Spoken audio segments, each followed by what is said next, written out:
वे पक्षी मानव सचमुच बहुत तेज है। अर्जुन ने प्रशंसा की। सब लोग तैयार हो जाओ। सिद्धार्थ, उठो सिद्धार्थ, यहां मांस है। राघव चिल्लाया। मांस? कहा। सिद्धार्थ अभी भी सो रहा था जब राघव ने उसे उठने को कहा, लेकिन जैसे ही उसने सुना कि वहां मांस है, वो इतनी तेजी से उठा कि सब चौंक गए। वे अवाक रह गए। मांस तो अंदर है, इसके अलावा सुनो। राघव ने गेट की ओर इशारा किया और सिद्धार्थ से कहा कि वह ज्यादा तेज न भागे।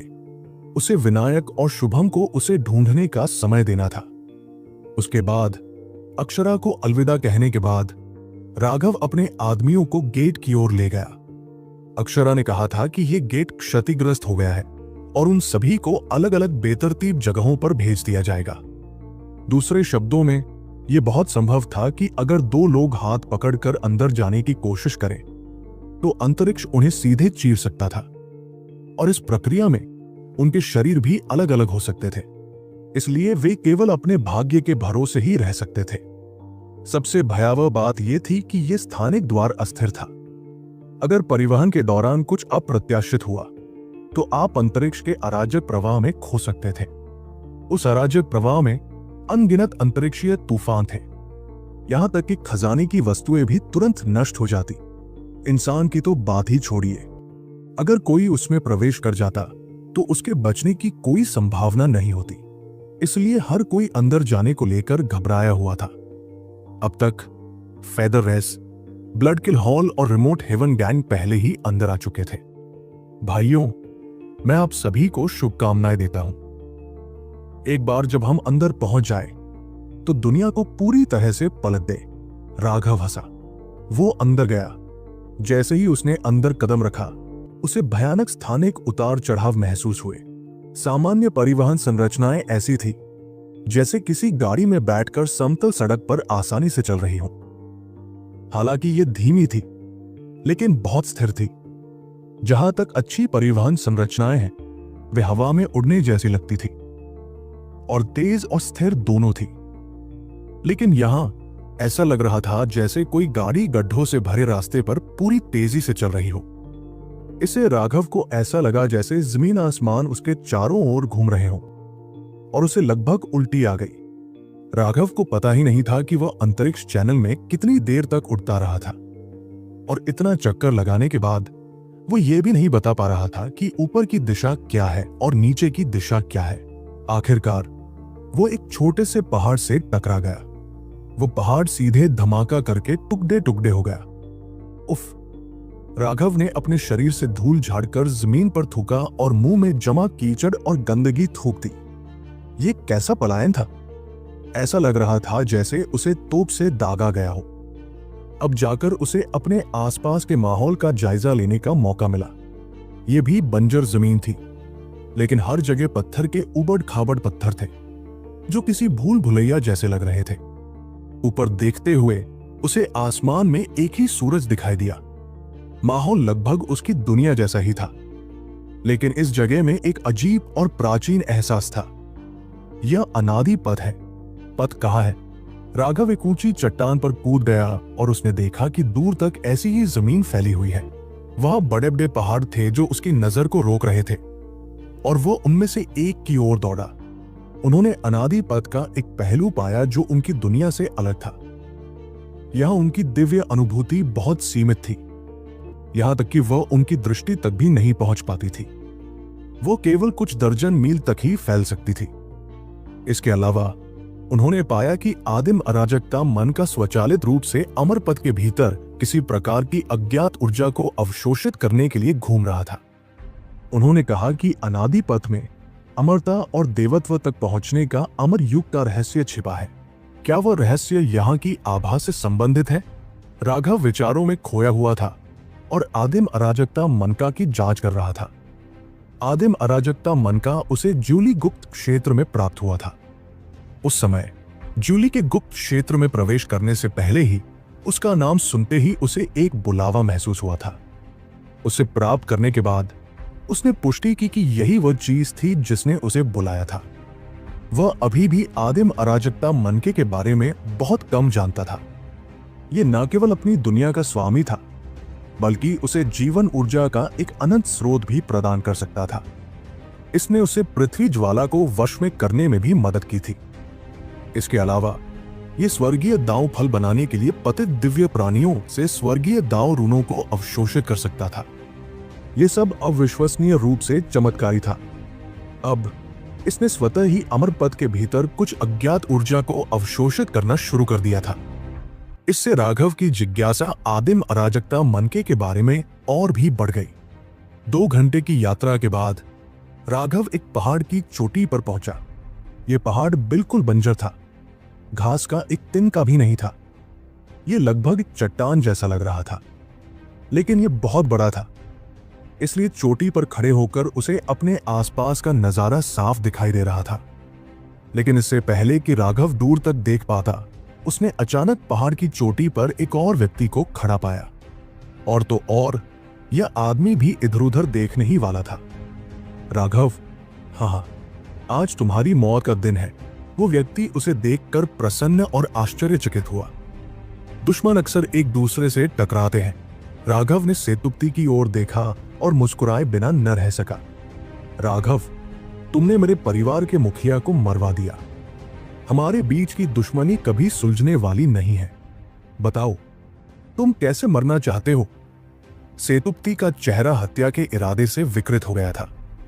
ऐसा लग रहा था जैसे वह कोई शिकारी हो जो अपने शिकार को देख रहा हो। राघव उससे बहस करने की जहमत नहीं उठा सकता था। इंद्र की मौत उसकी अपनी गलती थी और यह उससे असंबंधित बात थी। हालांकि इंद्र अपनी मृत्यु से ठीक पहले आत्मज्ञान के क्षण तक पहुंच गया था। राघव को जरा भी अपराधबोध नहीं हुआ।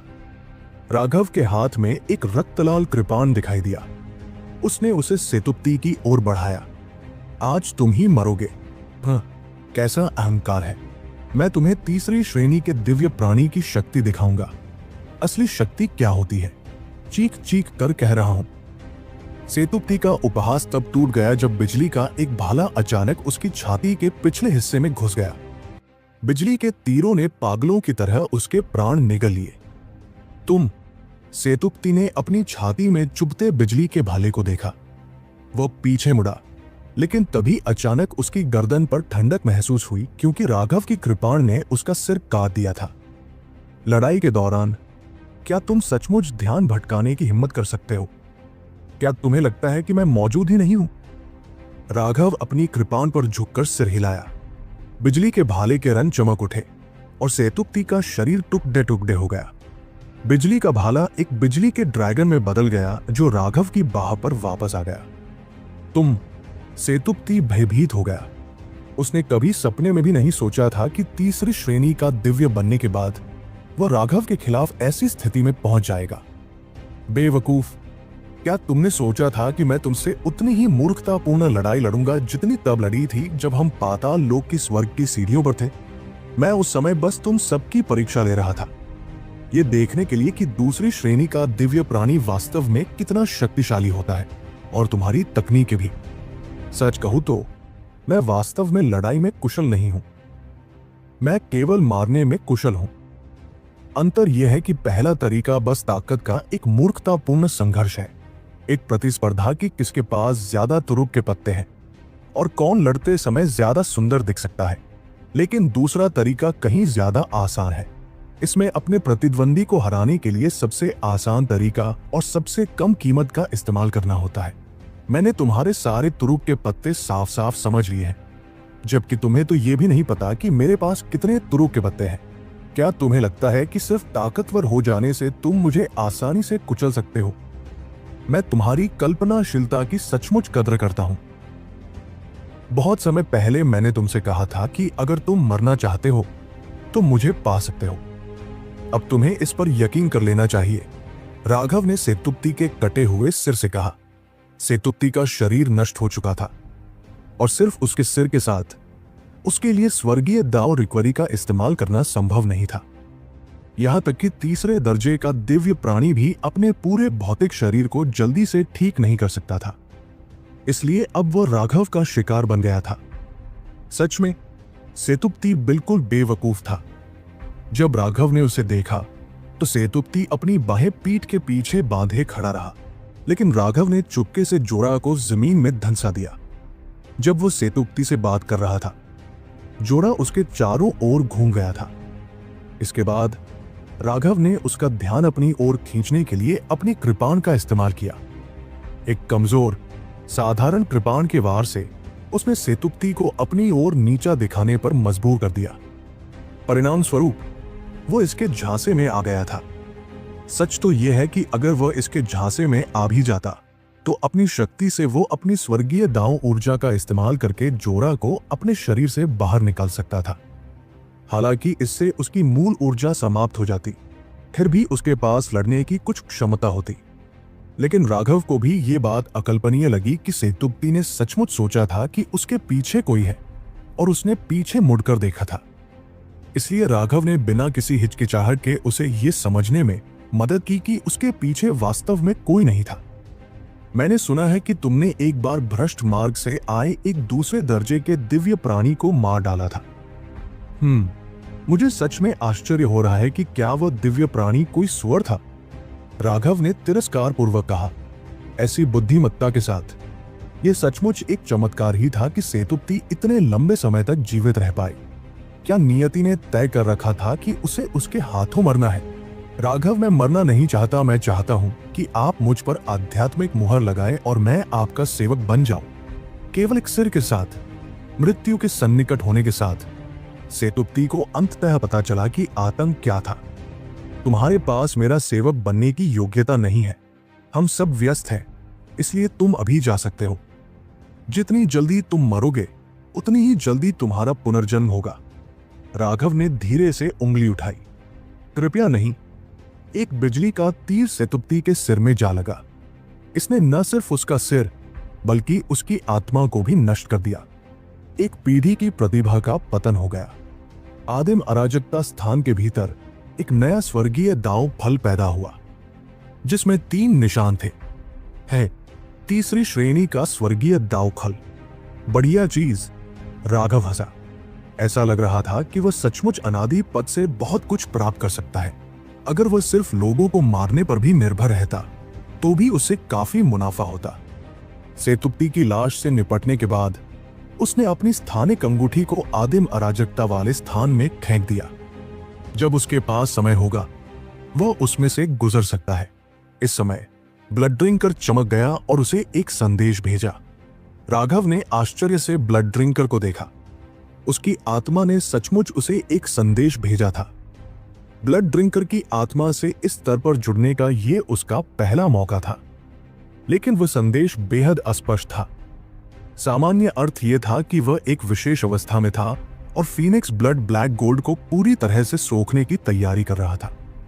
तो क्या इसका मतलब है कि मैं इस दौरान तुम्हारा इस्तेमाल नहीं कर सकता? तुम्हें ठीक होने में कितना समय लगेगा? राघव ने पूछा।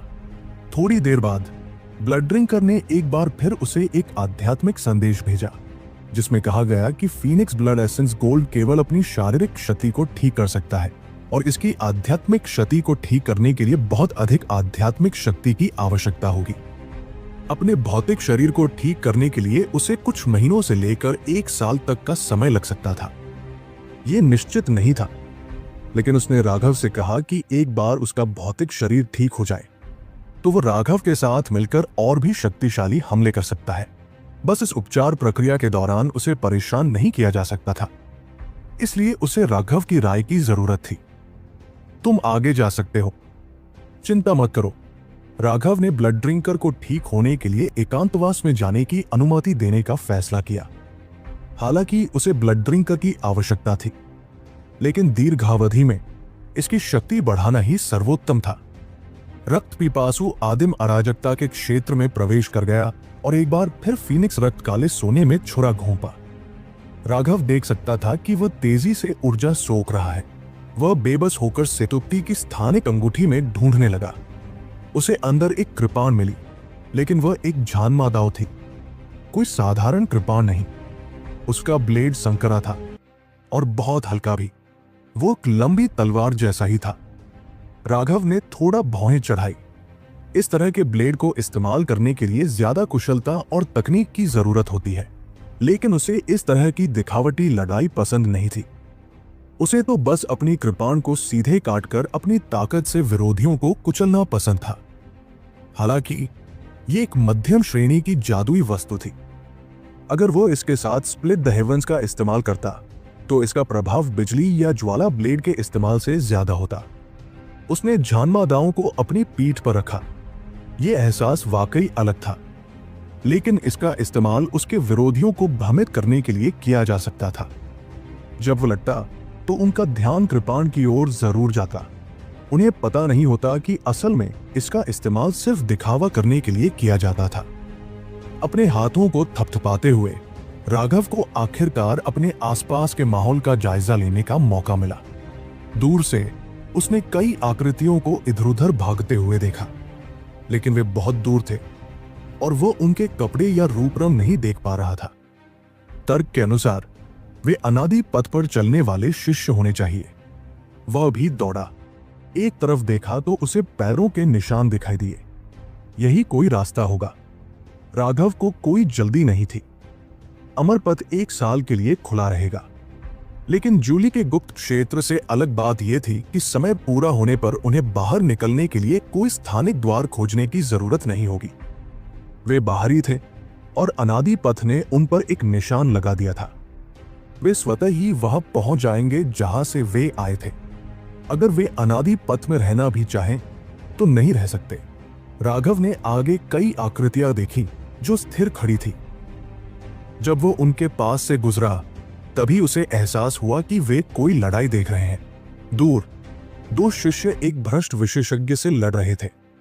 भ्रष्ट विशेषज्ञ भाला चलाने में माहिर था और एक के विरुद्ध 2 होने पर भी वो उन्हें दबा रहा था।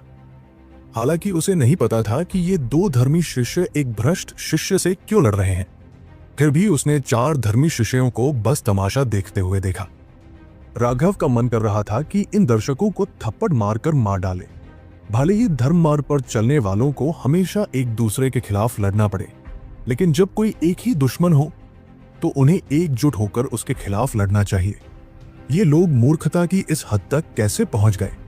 भ्रष्ट शिष्य सचमुच शक्तिशाली था। उसके प्रहार निर्णायक थे और उसका भौतिक शरीर अत्यंत शक्तिशाली था। भालों की प्रतिमाओं के एक समुद्र ने दोनों शिष्यों को पूरी तरह से घेर लिया। धमाका! अचानक भ्रष्ट शिष्य ने उनमें से एक को पीछे धकेल दिया और उसका भाला सीधे दूसरे की ओर जा लगा। वो व्यक्ति भयभीत हो गया। उसके पास इस हमले से बचने का कोई रास्ता नहीं था। एक बड़ा हाथ प्रकट हुआ और भाले की नोक पकड़ ली। भ्रष्ट शिष्य चौंक गया। लाख कोशिश करने के बावजूद वो अपना भाला वापस नहीं खींच पाया। मरना! ये व्यक्ति राघव था। भाले को आगे बढ़ाते हुए एक अपार शक्ति भ्रष्ट शिष्य की ओर उमड़ी। इससे पहले कि वह समझ पाता कि क्या हुआ है, उसके अपने भाले की मूठ उसकी छाती में घुस गई।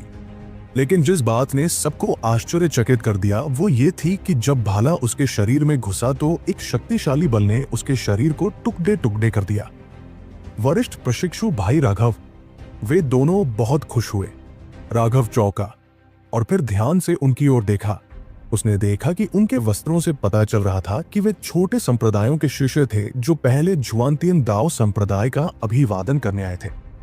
बहुत बहुत धन्यवाद वरिष्ठ प्रशिक्षु भाई राघव। अगर आप न होते तो हम दोनों कभी वापस नहीं आ पाते। 2 शिष्यों में से एक ने धन्यवाद दिया। राघव ने सिर हिलाया। दर्शकों की तरफ देखते हुए वो ठंडे स्वर में चिल्लाया, अगर तुम मरना नहीं चाहते तो यहां से चले जाओ। उन लोगों के चेहरे के भाव बदल गए और वे जल्दी से भाग गए। उन्हें नहीं पता था कि उन्होंने उस व्यक्ति को कैसे क्रोधित कर दिया था, लेकिन उसने जो कुछ किया था उससे वे समझ सकते थे कि अगर वो उन्हें मारना चाहता तो ये हाथ फेरने जितना आसान होता। क्या हुआ? राघव ने पूछा। मैं बदकिस्मत था और मुझे उस भ्रष्ट शिष्य का सामना करना पड़ा। जब मैं बेहद हताश था तभी वरिष्ठ प्रशिक्षु बर्लिन मेरी मदद के लिए आए। यही एकमात्र तरीका था जिससे मैं इतने लंबे समय तक जीवित रह पाया। उस व्यक्ति ने अपने बगल में बैठे वरिष्ठ प्रशिक्षु बर्लिन की ओर कृतज्ञता से देखा। राघव ने सिर हिलाया। एक ही संप्रदाय के सदस्य होने के नाते एक दूसरे को बचाने के लिए अपनी जान जोखिम में डालना यह दर्शाता है कि आप अपने रिश्तों की परवाह करते हैं। हालांकि आपकी लड़ने की शैली बकवास है। वो भ्रष्ट शिष्य शक्तिशाली था, लेकिन अगर आप दोनों अपनी जान जोखिम में डालने को तैयार होते तो उसे हराने की 90% संभावना होती। दुर्भाग्य से आप में वो साहस नहीं था, इसलिए आप लगभग मर ही गए।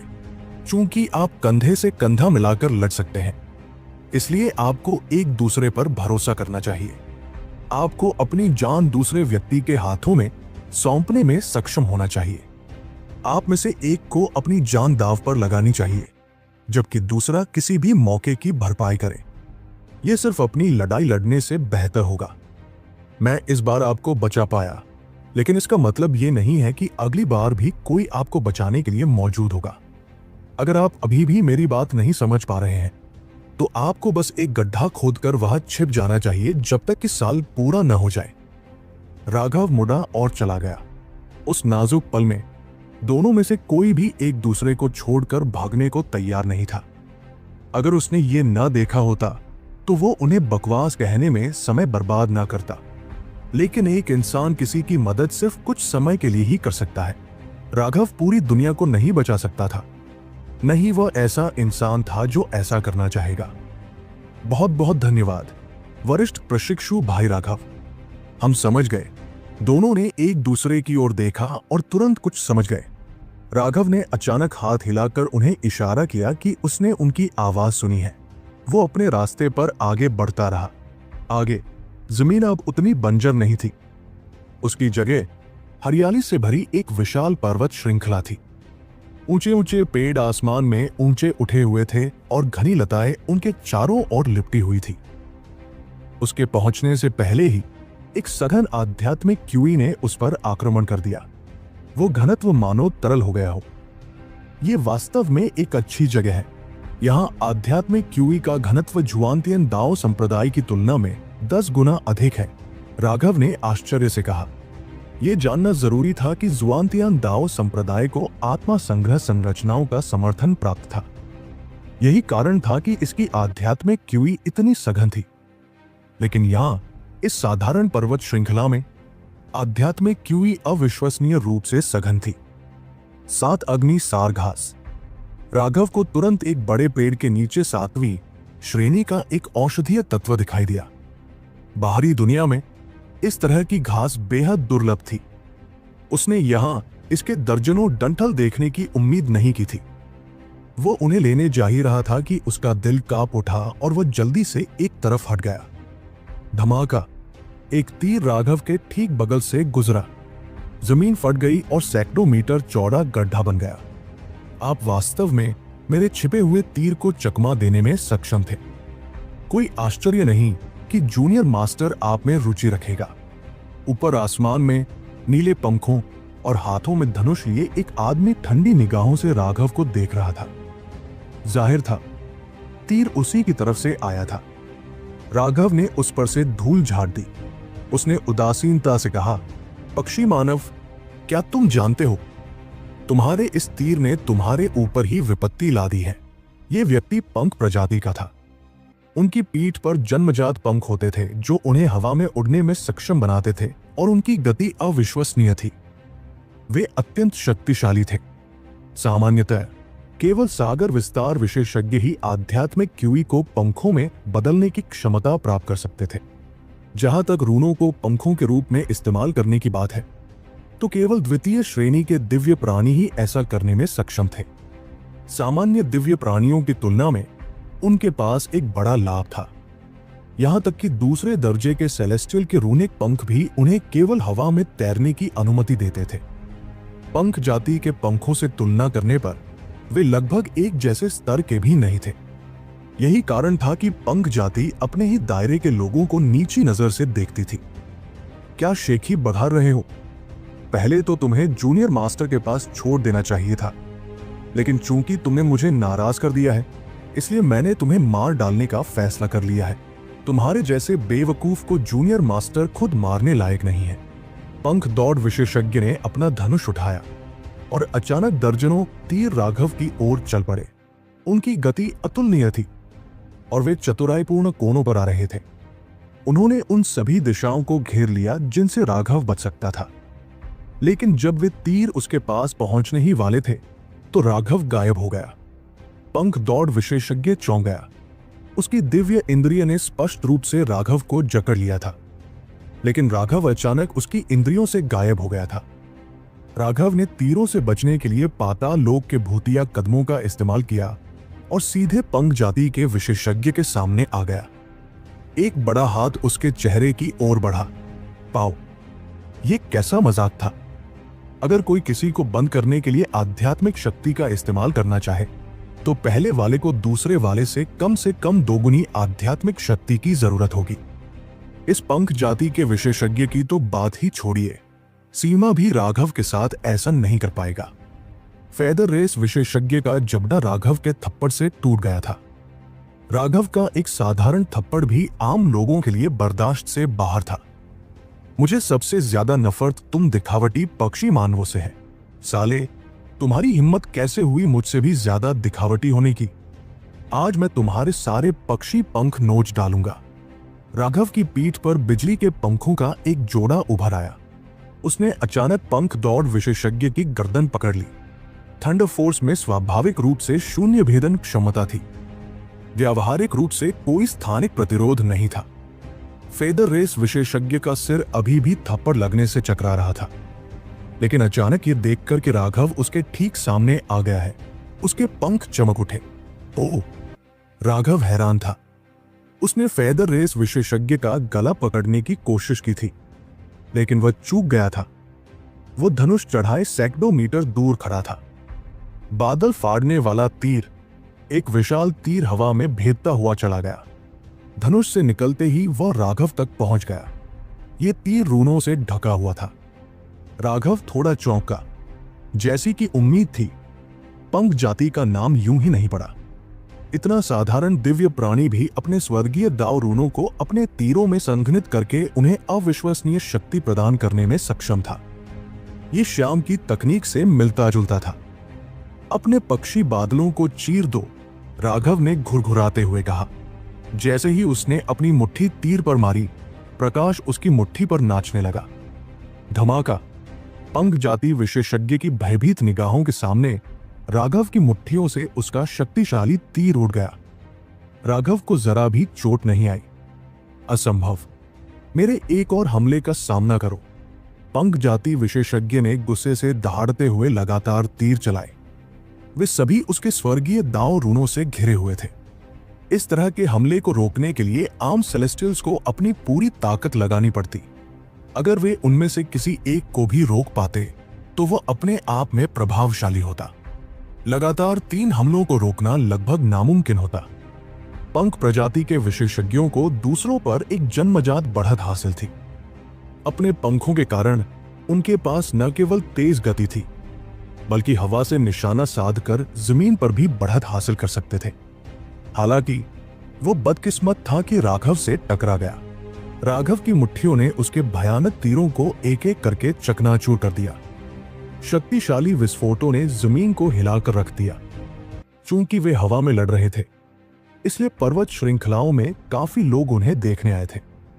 हे भगवान, क्या ये व्यक्ति पंख जाति से नहीं है? कुछ लोग सोच रहे थे, कौन इतना बेशर्म होगा कि उनमें से किसी को चुनौती दे? क्या वे आत्मघाती हैं? प्रवेश करने से पहले उनके संप्रदाय के नेताओं ने उन्हें चेतावनी दी थी कि वे पंख जाति के किसी भी व्यक्ति को न भड़काए। अगर वे दूसरे विशेषज्ञों को नाराज करते तो वे हमेशा भाग सकते थे, लेकिन फेदर जाति के खिलाफ भागने का कोई रास्ता नहीं था। अरे, क्या ये राघव नहीं है जो जुआंटियन दाओ संप्रदाय का नंबर 1 शिष्य है? एक राक्ष श्रेणी का प्रतिभाशाली व्यक्ति जिसने उनकी 4 स्वर्गीय प्रतिभाओं को भी दबा दिया था। हालांकि राघव के पास ज्यादा प्रसिद्धि नहीं थी, फिर भी पंख जाति के भव्य ने उसे अमर पथ खुलने से पहले सबके सामने चुनौती दी थी, और राघव ने उसकी चुनौती को चुपचाप स्वीकार नहीं किया था।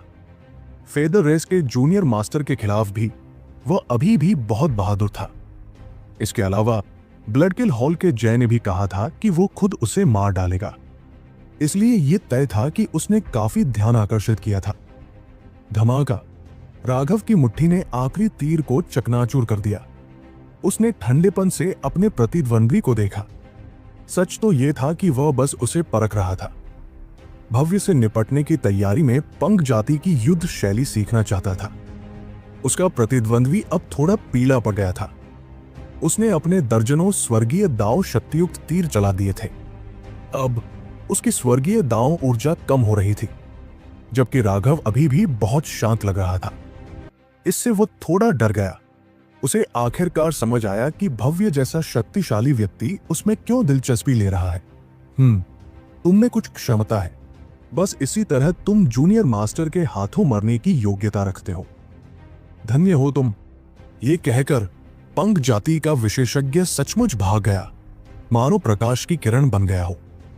क्या वो अभी कुछ 100 मीटर ही उड़ पाया था कि अचानक उसे एहसास हुआ कि उसके सामने बिजली जैसे पंखों वाला एक व्यक्ति खड़ा है। क्या वह राघव नहीं था? मैंने पहले ही कहा था कि तुम्हारा तीर तुम्हारे लिए विपत्ति लेकर आया है। क्या उसने सचमुच सोचा था कि जब वो इतनी अहंकारी बातें करते हुए जीत नहीं पाएगा तो वो उसे गोली मारकर भाग जाएगा? इतनी अच्छी बात तो हो ही नहीं सकती। राघव ने अपनी उंगली बर्डमैन की ओर उठाई। बिजली की उंगली। जल्दबाजी में भागने के कारण पंख दौड़ विशेषज्ञ समय पर पूरी तरह से रुक नहीं पाया। एक विनाशकारी बिजली का तीर उसके शरीर को चीरता हुआ निकल गया।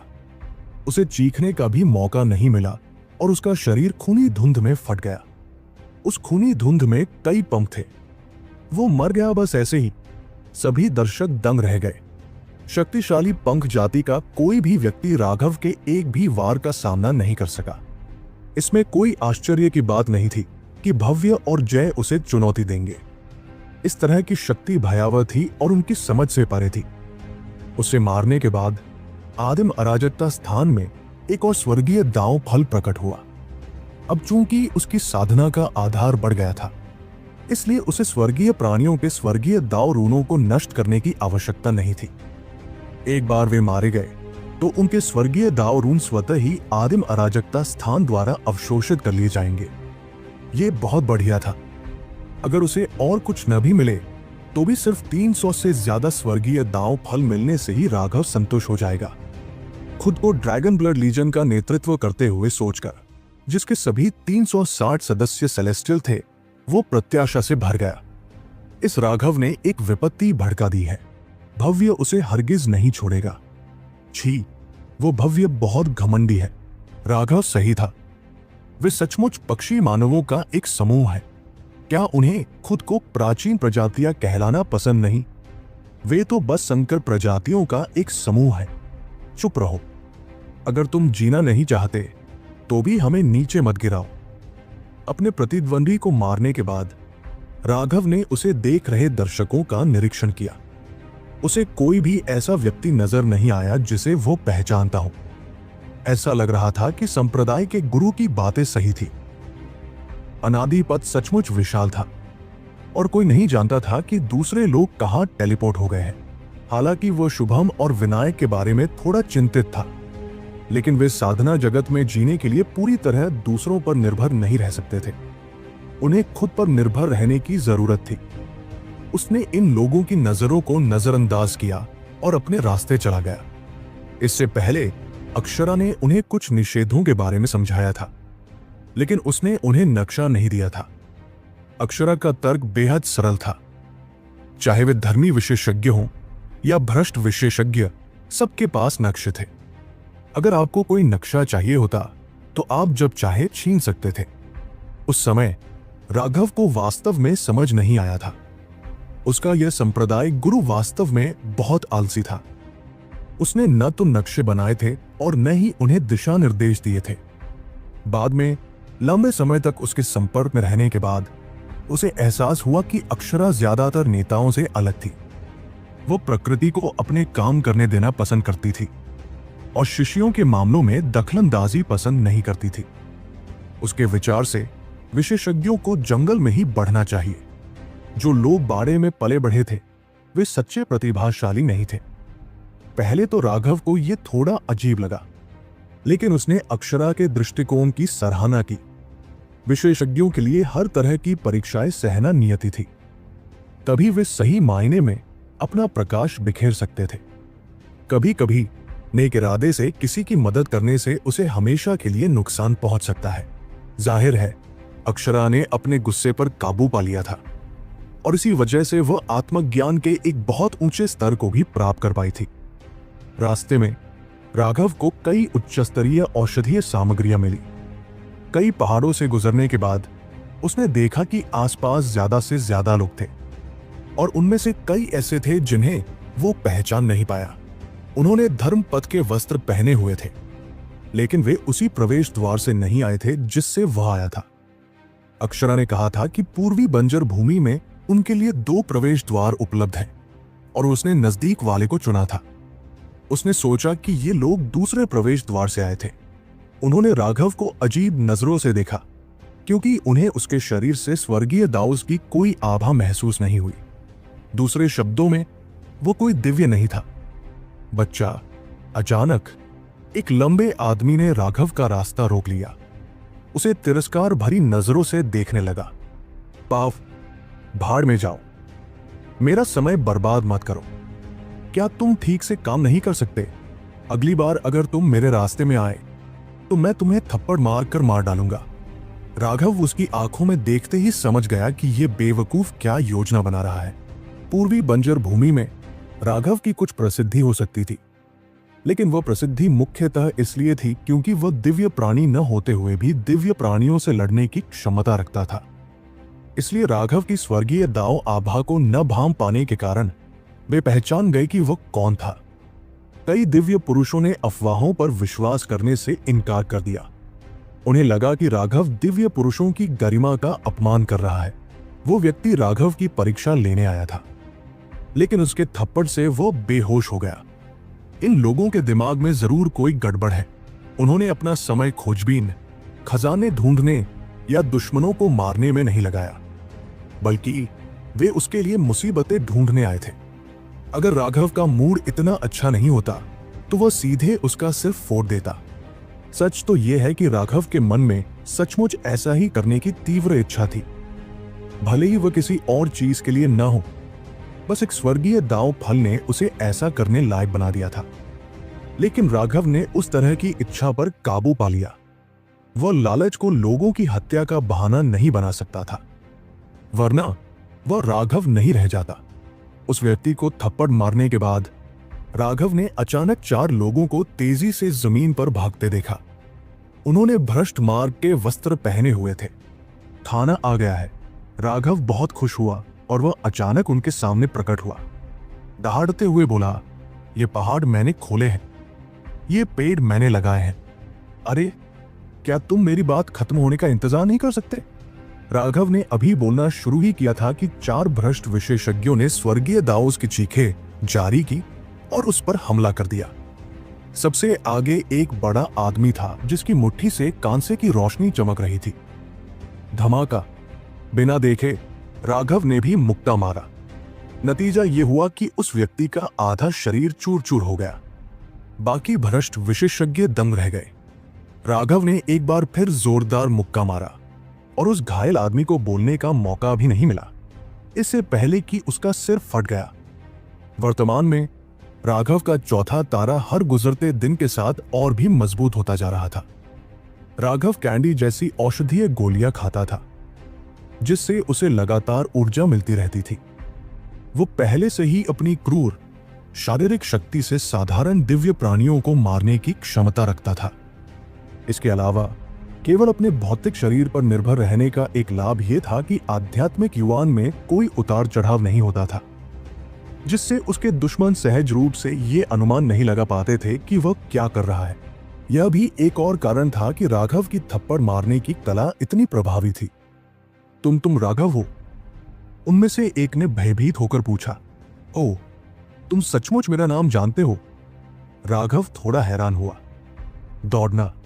अन्य 3 दिव्य प्राणियों ने इसके बारे में सोचा भी नहीं और वे 3 अलग अलग दिशाओं में भाग गए।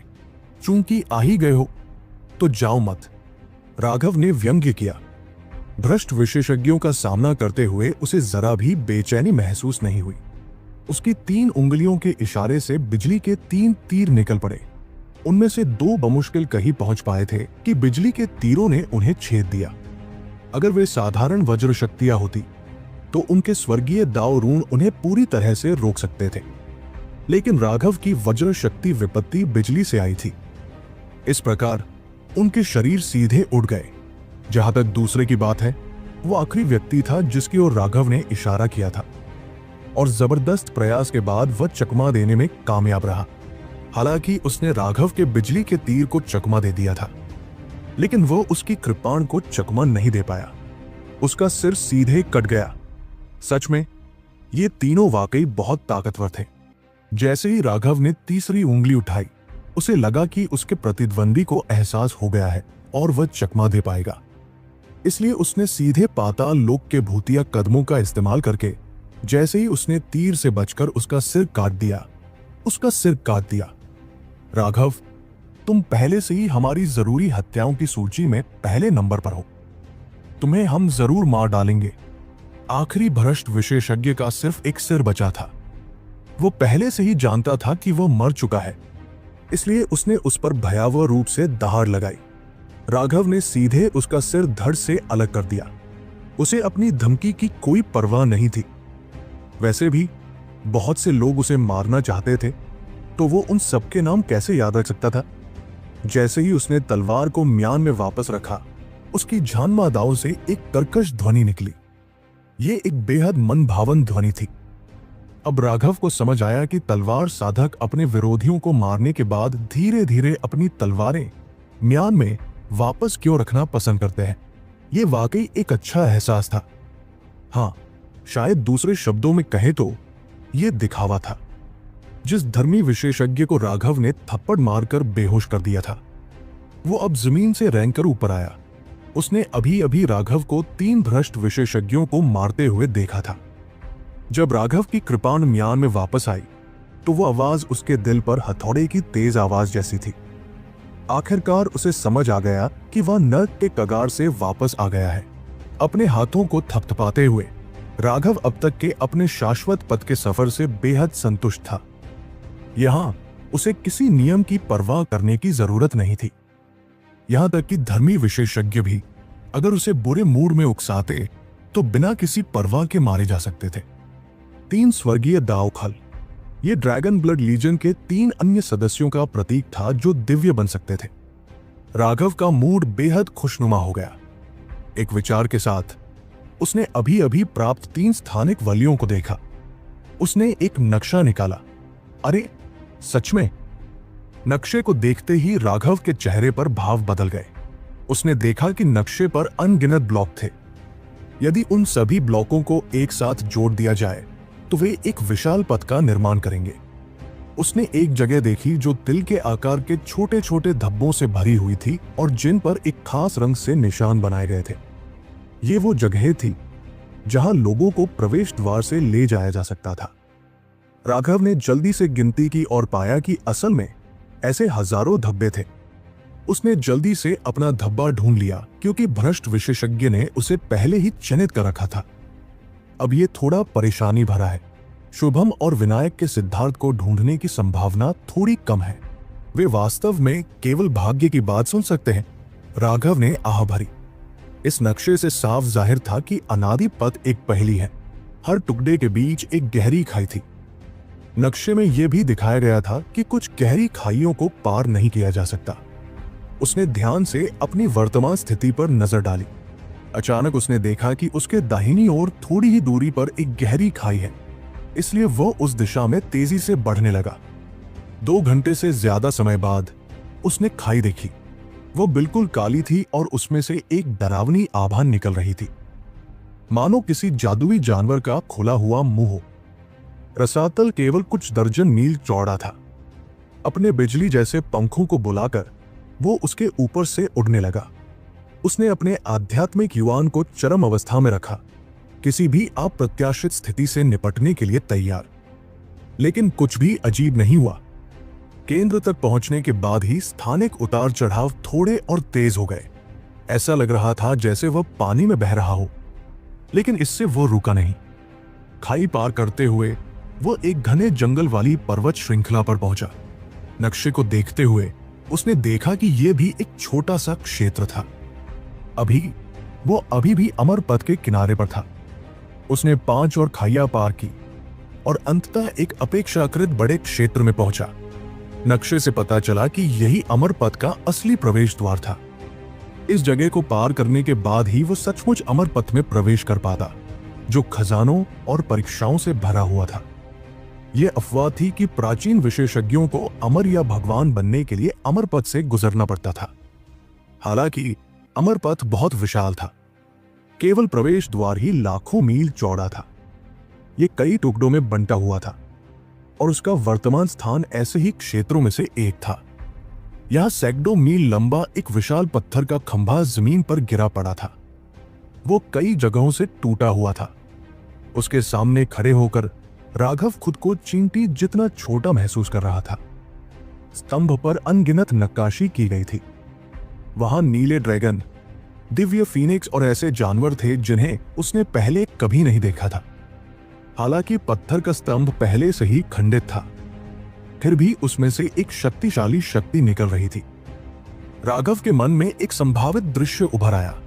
एक विशाल स्तंभ जो आकाश को थामे हुए था और जिस पर भव्य और प्रभावशाली ड्रैगन और फीनिक्स की अनगिनत नक्काशी थी।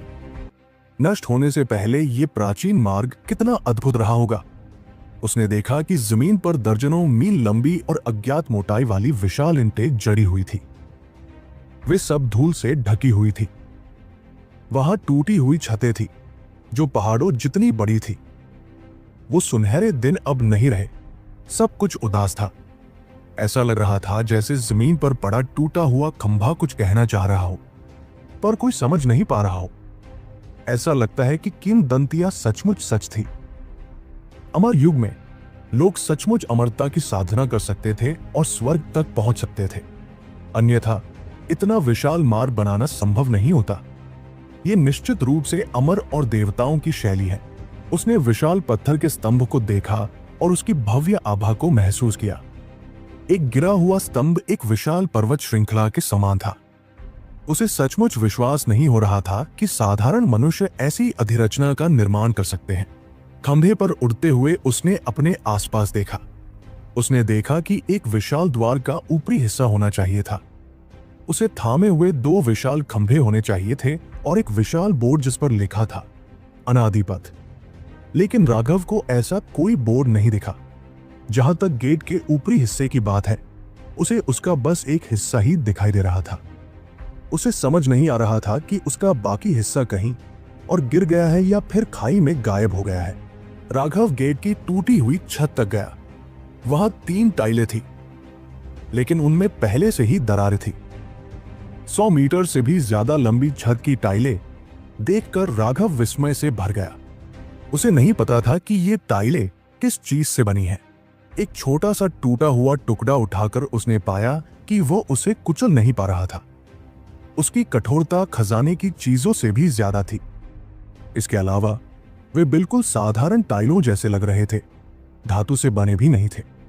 शायद किसी तरह की ऊर्जा उन्हें सहारा दे रही थी, जिससे वह उन्हें तोड़ नहीं पाया। राघव ने पूरी ताकत लगा दी, लेकिन फिर भी वो हथेली के बराबर भी टुकड़ा नहीं तोड़ पाया। इससे उसकी सांस रुक गई। आखिर किस शक्ति ने पूरे अनादि पथ को नष्ट कर दिया होगा? क्या यह सचमुच देवताओं का युद्ध था? अगर सचमुच देवता होते तो वे यहां शिष्यों के लिए परीक्षा की भूमि पर क्यों लड़ते? राघव समझ नहीं पाया, लेकिन यह दृश्य वाकई चौंकाने वाला था। उसे एहसास हुआ कि वो कितना छोटा था। इस शक्ति के सामने वो चींटी जितना कमजोर था। यह शक्ति किसी भी इंसान को सचमुच निराशा में रुला सकती थी। क्या यह हो सकता है कि मार्शल पथ के शिखर पर खड़े होने के लिए इस प्रकार की शक्ति की आवश्यकता है? राघव के चेहरे पर शक्तिहीनता की कड़वी मुस्कान उभर आई। जो विशेषज्ञ उसके साथ शिशु अवस्था में भाग रहा था, उसने विक्रम से कहा था कि राघव को तब तक अपने मूल को खोजने का प्रयास नहीं करना चाहिए जब तक कि वो मार्शल पथ के शिखर पर न पहुंच जाए। शुरुआत में विशेषज्ञ के स्लैश से बनी विशाल नदी से राघव ने सोचा था कि विशेषज्ञ के पास केवल एक जियांतियन साधना आधार था, लेकिन अब जब वह जियांतियान क्षेत्र में था, तब भी वह दांव परिवर्तन के बारे में जानने तक नहीं पहुंचा था। राघव की रक्षा के लिए उस व्यक्ति ने खुद को भाग्य से अलग कर लिया था और खुद को दांव में बदलने का फैसला किया था। बाद में ही राघव को पता चला कि जब कोई दिव्य प्राणी समुद्र विस्तार क्षेत्र में पहुंचता है तो वे खुद को परिष्कृत करने और स्वर्गीय दाओस में लौटने में सक्षम हो जाते हैं, जिससे उनसे संबंधित कर्म का एक हिस्सा मिट जाता है। जो कोई भी समुद्री विस्तार का दिव्य प्राणी था, वो वास्तव में सिर्फ एक सेवक था और उसने उसे बचाने के लिए अपना पूरा अस्तित्व बलिदान कर दिया था। राघव को अपने मूल के बारे में सोचकर लगभग घुटन महसूस हुई। एक गहरी सांस लेते हुए राघव ने उन विचारों को एक तरफ धकेल दिया। अपने माता पिता का बेटा होने के नाते वो सिर्फ कुछ मुश्किलों के कारण पीछे नहीं हट सकता था। ये उसकी शैली नहीं थी। गेट से कूदकर उसने देखा कि उसके नुकीले कोने पर एक बड़ा सा डिजाइन बना हुआ था। वो डिजाइन बहुत बड़ा था, इसलिए वह उसे पास से ठीक से नहीं देख पा रहा था। वह उसे अच्छी तरह देखने के लिए दूर चला गया। लगता है ये कोई रून है, हालांकि मैं इसे समझ नहीं पा रहा हूं। फिर भी मैं इसे अभी रिकॉर्ड कर लेता हूं। राघव ने एक फोटोग्राफिक जेड निकाला और उसे चालू कर दिया। टकराना